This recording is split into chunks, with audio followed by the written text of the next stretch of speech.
Tétraplégique depuis l'âge de 17 ans, je suis en fauteuil roulant. Pour chaque geste du quotidien, je suis entourée de toutes sortes de personnes qui m'aident et m'assistent.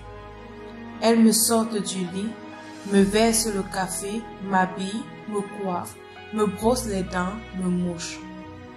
C'est avec un cœur sincère que je m'empresse de leur dire merci. Et je ne me prive pas de le dire abondamment. Je me souviens d'un jour où mon assistante, Judy, est entrée dans mon bureau pour me demander si je pouvais lui prêter 10 $. Comme j'étais occupée, je lui ai distraitement dit d'aller se servir dans mon sac, ce qu'elle a fait.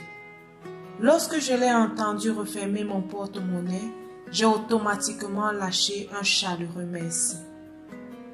Aussitôt, un ami qui était auprès de moi m'a demandé d'un air étonné: « De quoi la remercies-tu? C'est à elle de te dire merci. » Je crois que je suis comme programmée pour exprimer de la reconnaissance à mon entourage.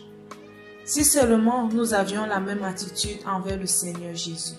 Si seulement nous pouvions être plus enclins à exprimer notre reconnaissance, non seulement aux autres, mais à lui, et à faire monter vers lui inlassablement tout au long de la journée nos prières d'action de grâce.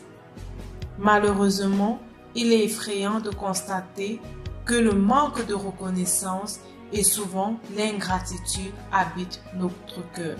Pourtant, cela a de graves conséquences, comme nous en avertit le premier chapitre de l'Épître aux Romains. Or, si l'ingratitude a causé la perte d'une génération il y a des siècles, pourquoi n'en serait-il pas ainsi pour nous? Nous connaissons même Dieu bien mieux que ceux auxquels il s'est révélé à travers la seule création. Nous avons donc autant plus de raisons d'être reconnaissants. Aussi, depuis que je suis paralysée, je rends grâce la plupart du temps, non seulement en toutes circonstances, comme il est écrit dans la Bible, mais aussi en le remerciant constamment pour tout au nom de notre Seigneur Jésus-Christ.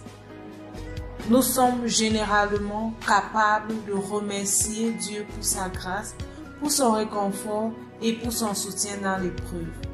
Mais nous ne le remercions pas pour l'épreuve elle-même, au sein de laquelle nous nous rapprochons pourtant de lui. Mais à travers ces décennies passées en fauteuil roulant, j'ai appris à ne pas dissocier mon Sauveur des souffrances qu'il permet. J'ai appris à ne pas considérer une nuque brisée ou, dans votre cas peut-être, un cœur, un foyer brisé, simplement comme une chose qui arrive, de laquelle une fois que le malheur s'est produit, le Seigneur essaie, je ne sais trop comment, de tirer quelque chose de bon. Non, le Dieu de la Bible est bien plus grand que cela. De même, notre âme peut beaucoup plus que cela. Si ma paralysie est peut-être apparue comme une horrible tragédie au début, aujourd'hui, je rends grâce au Seigneur dans mon fauteuil roulant. Je suis reconnaissante pour ma tétraplégie. C'est cette douloureuse bénédiction, ce cadeau enveloppé de noir, ce sombre compagnon de tous les jours, qui me tire et me pousse dans les bras du Sauveur. Et c'est là que se trouve la joie.